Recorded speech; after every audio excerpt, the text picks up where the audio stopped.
Well, good morning, friends. Today is Monday, June 15th. We are into another week. Isn't it amazing to know that? I hope everyone had a good weekend, and let's get started, right? So let's start with a little bit of reflection. What's the greatest teaching in life? You have to make your own moccasins. You're kidding, right? No, you make them from the hide of your experience, all the places you have walked. You sew them with the thread of the teachings, the lessons embedded in all the hard miles. You stitch them carefully with the needle of your intention to walk a spiritual path. And when you're finished, you realize that Creator lived in the stitches.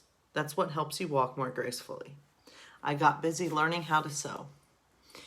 I am not the endless chatter in my head. I am the me who recognizes that chatter is happening. I am not the me who is impatient in the grocery line or at the stoplight. I am the me who recognizes and acknowledges that impatience. That recognizes that impatience. If I take a breath and change the chatter to this is me waiting calmly, that is what the experience becomes. Practicing this simple awareness allows me to be present in all moments, to fully inhabit my life. And so let's start with just a brief prayer. Our Father, who art in heaven, hallowed be thy name. Thy kingdom come, thy will be done on earth as it is in heaven. Give us this day our daily bread, and forgive us our debts as we forgive our debtors.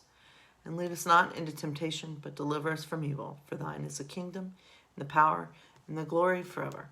Amen.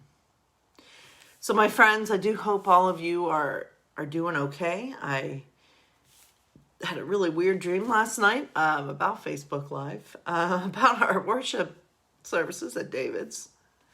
And it was weird because there was like all these people at our church for a Facebook Live service. And we weren't practicing social distance hardly at all. And like we took a break and we had to take a break and we stayed live. It was a really weird dream. I don't know if anyone's ever, it was just because that's the thing with Facebook Live. You know, you don't really have a chance to stop. And if you decide, I'm going to just do a retake, you still have that first video out there. And so it was a really weird dream that I had last night about the church. I have dreams about David's church a lot, actually.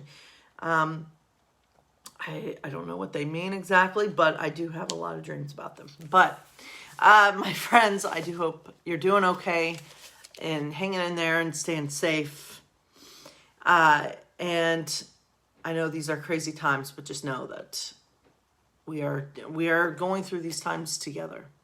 I know I say that every day, but it is the peace that gives me peace. It is that truth that helps me to know that I'm not alone.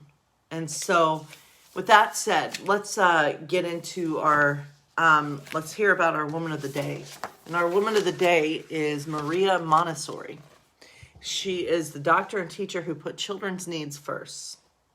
So she was born in Italy in 1870 at a time when children, especially girls, were meant to be seen and not heard. Her father was an accountant and her mother was well educated and loved reading. They encouraged Maria to learn. Even as a young girl, Maria believed that children should be treated well. Once she overheard a teacher talking about her and she refused to look at that teacher again. Already she believed that children need to be respected by adults. Maria was very bright, so her parents moved the family to Rome to get a better education. They wanted her to become a teacher, the main profession for women at that time, but Maria loved math and wanted to become an engineer. The more she studied, though, the more she realized she wanted to do something even more unheard of for girls. She wanted to become a doctor. After overcoming many challenges, she was finally allowed to study medicine at the University of Rome. As the only woman, she was not allowed to attend any dissections of bodies with the men, so she had to do all her practical work alone at night. I don't know where that stinks. Maria's hard work and dedication paid off. In 1896, she became the first female doctor in Italy. She cared deeply about women's and children's rights while working in a clinic for children with learning disabilities and mental illnesses. She noticed that children having nothing else to play with would play with their food. So she came to the conclusion that they needed medicine to help them, but a better, kinder education, including... She came to the conclusion that they did not need medicine to help them, but a better, kinder education, including time to play. She has learned, one of her quotes, "The child who concentrates is immensely happy." There's a picture of her right there. Maria went on to become the director of a similar clinic for children with learning disabilities and mental illnesses. With kindness and compassion, she taught the children so well they managed to pass a test that was usually given only to children in mainstream schools. She believed teachers should not judge children, but accept them and help them and learn in a new way that was loving and gentle.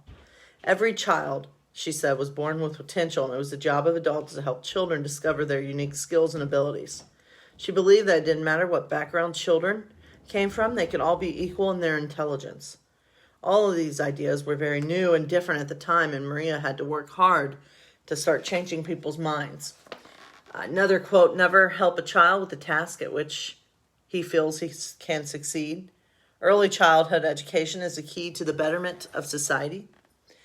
When Maria was asked to open her first mainstream school, she filled the room with child-sized tables and chairs. She discovered that when children found a task meaningful, they had an amazing ability to concentrate. She noticed, too, that they loved putting things back where they belonged, so she fitted open shelves so the children could tidy and take care of their own spaces. She believed that the very youngest children deserved to be treated with dignity, so she taught them how to look after themselves, to wipe their own noses and button their own coats. At the end of her first year, Maria renamed her school Casa dei Bambini, the children's house, and the first Montessori school was born. Maria's first book, The Montessori Method, was soon translated into more than 20 languages around the world. Her ideas of creating an environment in which children could explore and learn at their own pace, and of encouraging teachers to stand back and follow the child, made her a leader in educational thinking all around the world. She believed strongly in sharing her discoveries, traveling widely to teach others about both mainstream education and education for children with special needs. She was nominated for the Nobel Peace Prize 3 times before she died at 81. Her work forever changed the way children were seen and understood, helping teachers all over the world to see things from a child's point of view. And that's straight out of the Bible, too. That Jesus, I think, says, "Come to me as children," or something. There is something to be said for learning, for seeing things through a child's eyes.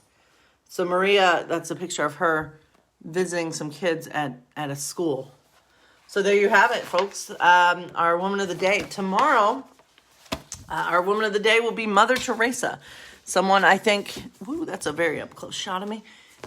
Someone I think we've all heard of, Mother Teresa. And so, my friends, I was just looking at my email real quick because I was looking, there it is. Here we go. So, I just wanted to share one good bit of good news from CNN. So, I'm looking, sorry. So, our good news of the day, this is from CNN. I get this email every week. So, here's one. As Jason Denny lay alone in his pressurized room at Dr. Phillips Hospital in Orlando, it looked like he was losing his battle with COVID-19. He said goodbye to his family over the phone. A priest administered last rites, but there was one person who couldn't let go of hope. Rosario Quinteros, a hospital housekeeper who cleaned his room. While doctors and nurses may do the medical work, unsung hospital workers like cleaners are a life-affirming presence for isolated COVID-19 patients. Quinteros and Denny talked about their families and their faith. From behind her mask, she told him he was in good hands at the hospital and that God wasn't done with him yet. The fact that English is not Quinteros' first language made no difference. The housekeeper said, when a patient is treated with compassion and love, language is not a barrier. Against all odds, Denny began to get better and eventually left the hospital, full of gratitude and new respect for people like Quinteros. Denny said, I don't think she realized at that time what she was doing for me. She was saving my life. That's a beautiful, beautiful story. And just a reminder that anyone could save our life. And we can offer compassion to anyone, and people can offer compassion to us. So in this world that's so filled with hate, it seems like, let's continue to fill it with love until one day love just rips out at the seams and pushes hate out. So I do believe that could happen. So let's read a little bit of Hunger Games, not too much, and we'll be done for the day. So, my first impulse is to scramble from the tree, but I'm belted in. Somehow my fumbling fingers release the buckle and I fall to the ground in a heap, still snarled in my sleeping bag.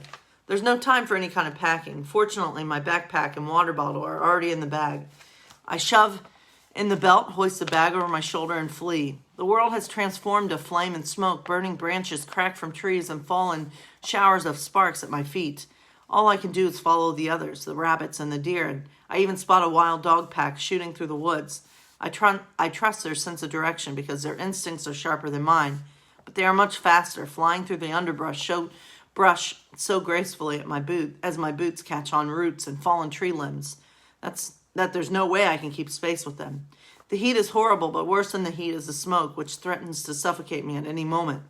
I pull the top of my shirt up over my nose, grateful to find it soaked in sweat, and it offers a thin veil of protection, and I run, choking, my bag banging against my back, my face cut with branches that materialize from the gray haze without warning, because I know I'm supposed to run. This was no tribute's campfire gone out of control, no accidental occurrence. The flames that bear down on me have an unnatural height, a uniformity that marks them as human-made, machine-made, game-maker-made. Things have been too quiet today. No deaths, perhaps no fights at all. The audience in the Capitol will be getting bored, claiming that these games are verging on dullness. This is the one thing that games must not do. It's not hard to follow the game maker's motivation. There's the career pack, and then there are the rest of us, probably spread far and thin across the arena. This fire is designed to flush us out, to drive us together. It may not be the most original device I've seen, but it's very, very effective. I hurtle over a burning log, not high enough. The tail end of my jacket catches on fire, and I have to stop to rip it from my body to stamp out the flames. But I don't dare leave the jacket. Scorched and smoldering as it is, I take the risk of shoving it in my sleeping bag, hoping the lack of air will quell what I haven't extinguished. This is all I have, what I carry on my back, and it's little enough to survive with. In a matter of minutes, my throat and nose are burning. The coughing begins soon after. My lungs begin to feel as if they are actually being choked. Discomfort turns to distress until each breath sends a searing pain through my chest. I manage to take cover under a stone outcropping just as the vomiting begins, and I lose my meager supper and whatever water has remained in my stomach. Crouching on my hands and knees, I retch until there's nothing left to come up. And so, told you we'd just read a little bit. So I do hope all of you have a good Monday, and stay safe out there and continue to spread love. Let's overwhelm this world with love.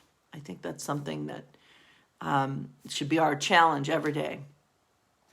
Much love to all of you. May God's love be with you.